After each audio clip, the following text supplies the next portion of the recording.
Training is big business. Individuals and corporations go additional skills training when they want to gain that added advantage needed to enter a new career.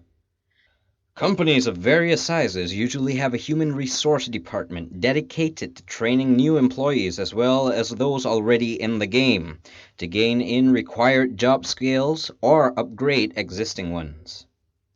As the size of the company increases, both the number of people assigned to training as well as the breadth of training offered within the company increases. Capital TV interviewed Robert Chaen, CEO and founder of Chaen Specialists Chaen University, to find out how big a business training is. The trade market is big business, and in a lot of national companies are spending even more on training, from what I hear. And globally, in 2011, the corporate trading market is about 287 billion US. 287 billion US, and in USA alone is 60 billion, growing at 12%. Malaysia, my estimation is growing at 7 to 9% per annum, and about 3.7 billion to 4 billion US per year. Yeah, we're very confident about Malaysia. Yes, we have set up in China, in Hong Kong, and Singapore. But Malaysia is an important market for us because I feel it's a very growth market, and that we even opened a branch here. So we're very optimistic. The HRDF fund, as you know, is putting a lot of emphasis on training development in Malaysia.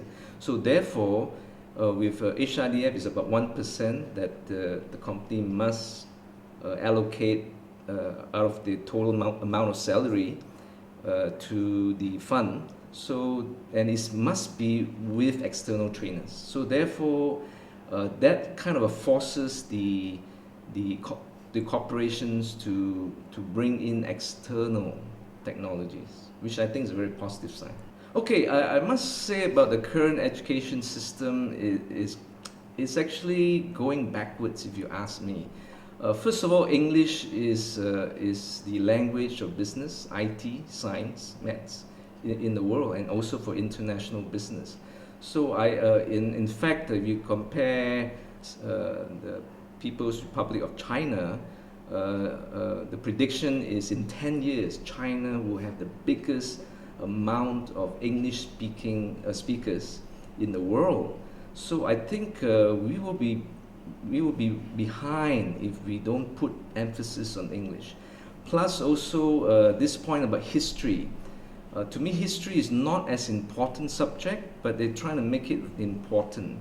So your question again about whether there's future for Malaysian trainers abroad, I say yes, because Malaysia is very interesting. Malaysia have a blend of the East and the West.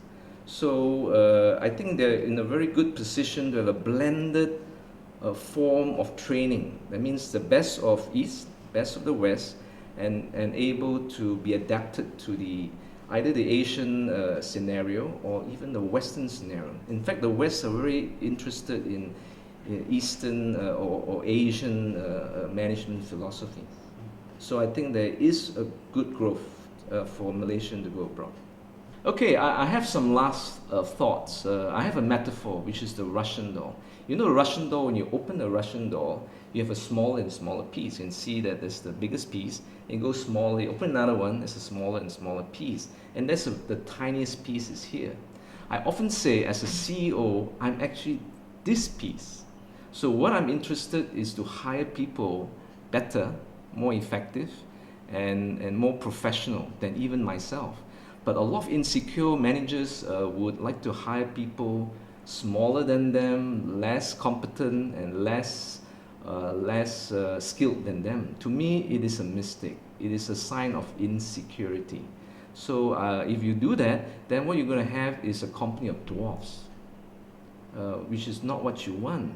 I would like to hire a company of giants. I want to hire someone that is bigger, and that person hires someone even bigger, better, more effective, and then you have a company of giants. And to me, this is the message I want to send to Malaysians: hire people bigger and better than you, and then we will be a much bigger Malaysia, and maybe we may be conquering the world.